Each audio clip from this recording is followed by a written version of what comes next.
சீரியல்களின் full எபிசோடுகளை Sun டிவியில் ஒளிபரப்பான உடனே எக்ஸ்க்ளூசிவாக சன் நெக்ஸ்டில் மட்டும் ஃப்ரீயா பாருங்கள். அப்படி நம்மளால உட்கார வைக்க முடியலனா உங்க அக்காக்கு மட்டும் இல்ல தியாவுக்கும் சேர்த்து நம்ம காலத்துக்கும் அடிமையா இருக்கணும். அடிமையா இல்ல அதிகாரமா எப்படி வாழணும்ங்கறத நீங்களே முடிவு பண்ணுங்க.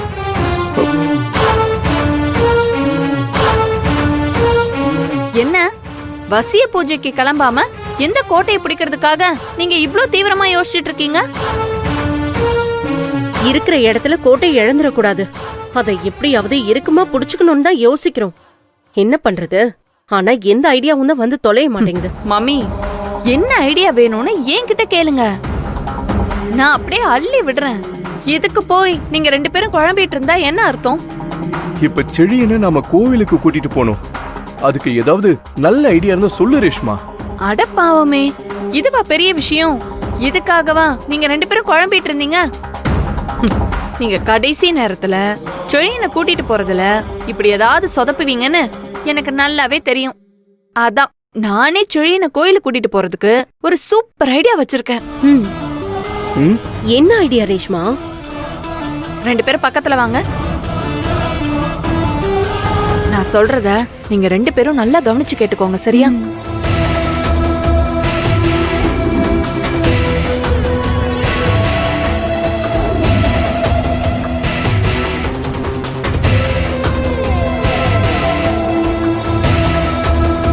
இதான் என் ஐடியா. எப்படி ரேஷ்மா? Super idea. இப்பதான் நீ என் பொண்ணுன்னு ப்ரூவ் பண்ணிட்ட. ரேஷ்மா கலக்கிட்ட. சரி சரி, டைம் ஆயிடுச்சு. லேட் பண்ண வேண்டாம், நம்ம சீக்கிரம் கிளம்பலாம். வா ரேஷ்மா, போலாம்.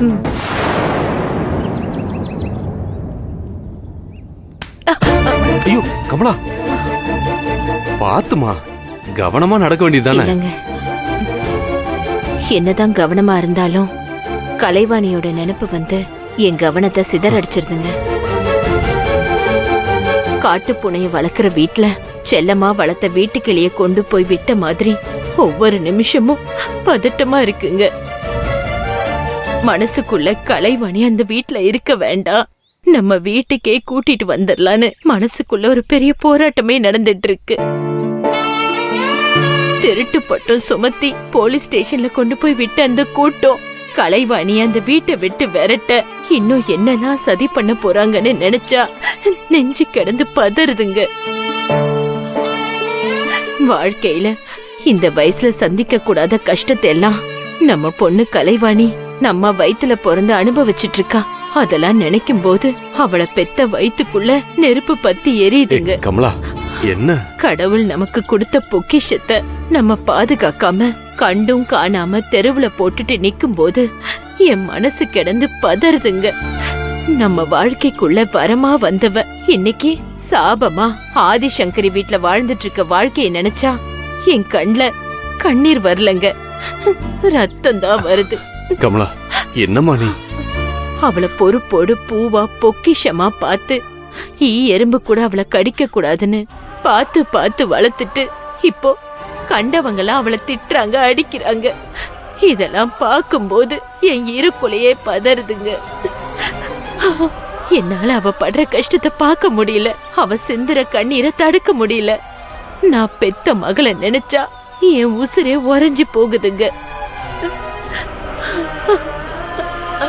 கமலா, நீ கவலைப்படாத. கலைவாணி விரும்புற வாழ்க்கைக்காக அவ நடத்துற ஒரு தர்ம யுத்தம் இது. அதை இது நாள் வரை தடுத்து நிறுத்த முடியாம தான் நீயும் நானும் தவிச்சுக்கிட்டு இருக்கோம். அவ நம்ம மகளா வீட்டுக்கு வந்தா மட்டும் போதும்னு தான் என் மனசும் ஏங்குது.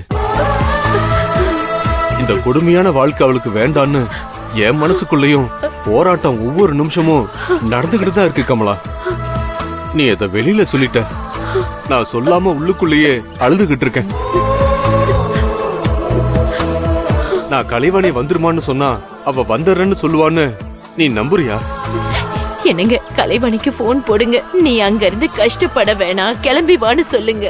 நம்ம சந்தோஷமான வாழ்க்கைய நம்ம ஊர்ல போய் வாழலாம். செழியன் உன் வாழ்க்கைக்குள்ள வந்தது ஒரு கனவுன்னு நினைச்சு கலைச்சிரு.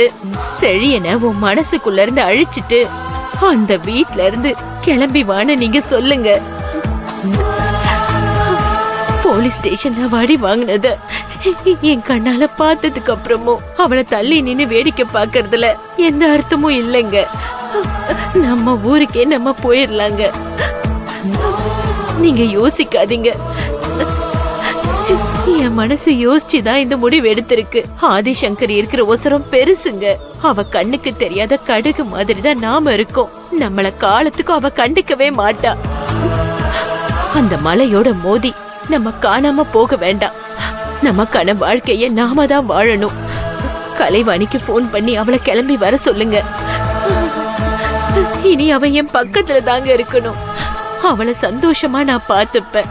பொக்கிஷமா என் பிள்ளைய நானே பாத்துக்கிறேங்க. அவளை வர சொல்லுங்க.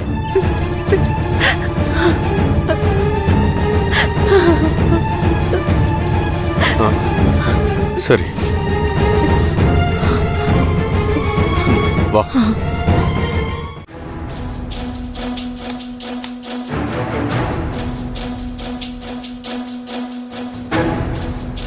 வா.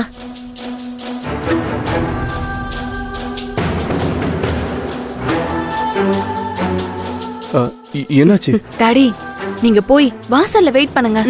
என் பிளான் படி செழியன் வந்ததும் நாங்க பேசி கூட்டிட்டு வந்துடுறோம். இங்க பாருங்க, சொதப்பிட மாட்டீங்களே. இதுல சொதப்பறதுக்கு என்ன டாடி இருக்கு? சரி சரி, டைம் ஆயிடுச்சு. செழியன் வந்ததும் சீக்கிரமா கூட்டிட்டு வந்துருங்க. நான் வெளியில வெயிட் பண்றேன். சரி நீங்க போங்க. நான் போறேன்.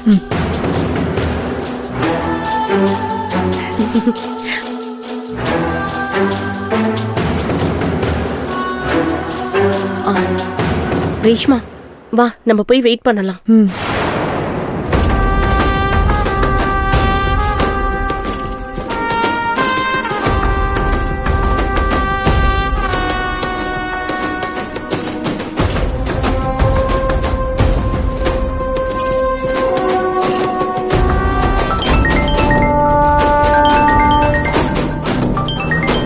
ரேஷ்மா, யாரு போன் அது?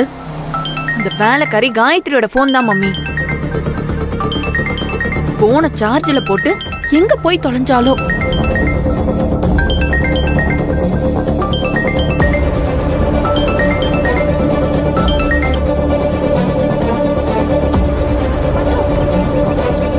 என்ன கலைவாணி போன் எடுக்க மாட்டேங்கிறா.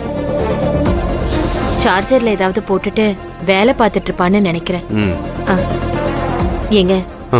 மறுபடியும் பண்ணி பாருங்களேன். சரிம்மா.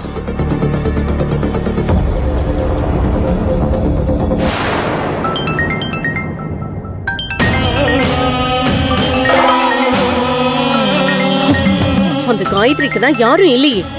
இவளுக்கு யாரும் அடிக்கடி போன் பண்றாங்க. அதான் யாருன்னு தெரியலையே மம்மி. மம்மி ஆ? போன் எடுத்து யாருன்னு தெரிஞ்சுக்கலாமா?